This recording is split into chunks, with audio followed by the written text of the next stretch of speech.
विशेष सहकार्यामधून आपण भगवानगड येथे 100 वडाच्या झाडाची लागवड आपण गेल्या जुलैमध्ये केली होती आणि या उन्हाळ्यामध्ये आपण सर्व झाडांना या ठिकाणी सातत्याने महिन्याला 6 टँकर पाणी टाकत आहोत। आता जवळपास 30 ते 40 टँकर आपण या 6 महिन्यामध्ये या झाडांना टाकलेले आहेत। आज आपण पाहू शकता एक सुंदर असे हिवटवृक्ष या ठिकाणी भगवानगडाच्या या परिसरामध्ये आपल्याला फुलताना दिसत आहेत आणि भविष्यामध्ये या भगवानगडावरील या झाडाचं संगोपन आपण ज्या पद्धतीनं करतोय असे येणाऱ्या अजून 1 वर्ष आपल्याला या झाडांना पाणी टाकावं लागणार आहे। 100 झाडापैकी जवळपास 92 ते 90 झाडं या ठिकाणी अशा पद्धतीनं हिरवीगार या ठिकाणी आपण संवर्धन केलेलं आहे। 4-5 झाडं काही शेळ्या गुरांच्या माध्यमातून त्या ठिकाणी नुकसान झालंय, परंतु 99% झाडांचा रिझल्ट आपण लावलेल्या झाडांचा रिझल्ट आज आपल्याला या ठिकाणी पाहायला मिळतोय आणि या उन्हाळ्यामध्ये देखील आपण पाणी टाकल्यामुळं हा भगवानगड परिसर येणाऱ्या काळामध्ये 100 वड तिथे भगवानगड असा आपली जी संकल्पना आहे ती साक्षात आपण त्या ठिकाणी उतरण्याचा प्रयत्न जैन फाउंडेशनच्या माध्यमातून या ठिकाणी होत आहे।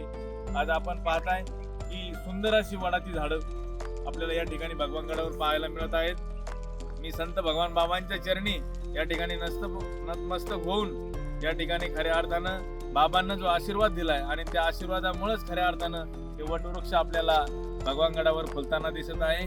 मी भगवान बाबांच्या चरणी प्रार्थना करतो प्रत्येक माणसाला आपण सद्बुद्धी द्यावी आणि प्रत्येक माणसानं महाराष्ट्रभर कशा पद्धतीनं जास्तीत जास्त झाडं लागतील आणि आपली गावे आपला परिसर कशा पद्धतीनं सुंदर होईल आशीर्वाद असा बाबांनी आम्हाला या ठिकाणी द्यावा।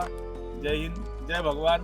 जुलै महिन्यामध्ये भगवानगडावर जय हिंद फाउंडेशनच्या माध्यमातून अध्यक्ष शिवाजीराव पालवे यांच्या उपक्रमानुसार भगवानगडावरती 100 वडाच्या झाडाची लागवड केली होती।